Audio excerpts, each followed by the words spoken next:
Judges 21. Israel provides wives for Benjamin.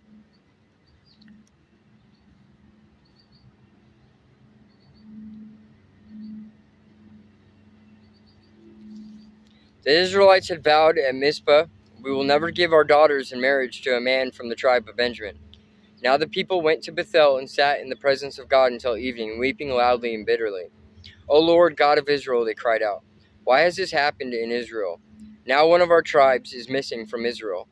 Early the next morning the people built an altar and presented their burnt offerings and peace offerings on it. Then they said, "Who among the tribes of Israel did not join us at Mizpah when we held our assembly in the presence of the Lord?" At that time they had taken a solemn oath in the Lord's presence, vowing that anyone who refused to come would be put to death. The Israelites felt sorry for their brother Benjamin and said, "Today one of the tribes of Israel has been cut off. How can we find wives for the few who remain, since we have sworn by the Lord not to give them our daughters in marriage?" So they asked, "Who among the tribes of Israel did not join us at Mizpah when we assembled in the presence of the Lord?" And they discovered that no one from Jabesh Gilead had attended the assembly, for after they counted all the people, no one from Jabesh Gilead was present. So the assembly sent 12,000 of their best warriors to Jabesh Gilead with orders to kill everyone there, including women and children. "This is what you are to do," they said. "Completely destroy all the males and every woman who is not a virgin." Among the residents of Jabesh Gilead, they found 400 young virgins who had never slept with a man, and they brought them to the camp at Shiloh in the land of Canaan. The Israelite assembly sent a peace delegation to the remaining people of Benjamin, who were living at the rock of Rimmon. Then the men of Benjamin returned to their homes, and the 400 women of Jabesh Gilead, who had been spared, were given to them as wives. But there were not enough women for all of them.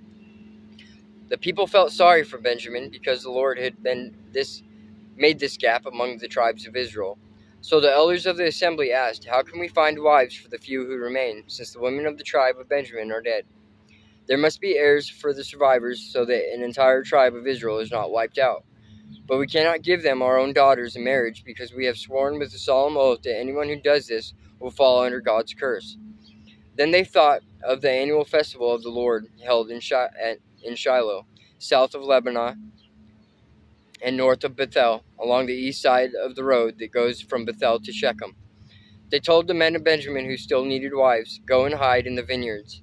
When you see the young women of Shiloh come out for their dances, rush out from the vineyards, and each of you can take one of them home to the land of Benjamin to be your wife. And when their fathers and brothers come to us in protest, we will tell them, 'Please be sympathetic. Let them have your daughters, for we didn't find wives for all of them when we destroyed Jabesh Gilead. And you are not guilty of breaking the vow, since you did not actually give your daughters to them in marriage.' So the men of Benjamin did as they were told. Each man caught one of the women as she danced in the celebration and carried her off to be his wife. They returned to their own land, and they rebuilt their towns and lived in them. Then the people of Israel departed by tribes and families, and they returned to their own homes. In those days Israel had no king. All the people did whatever seemed right in their own eyes.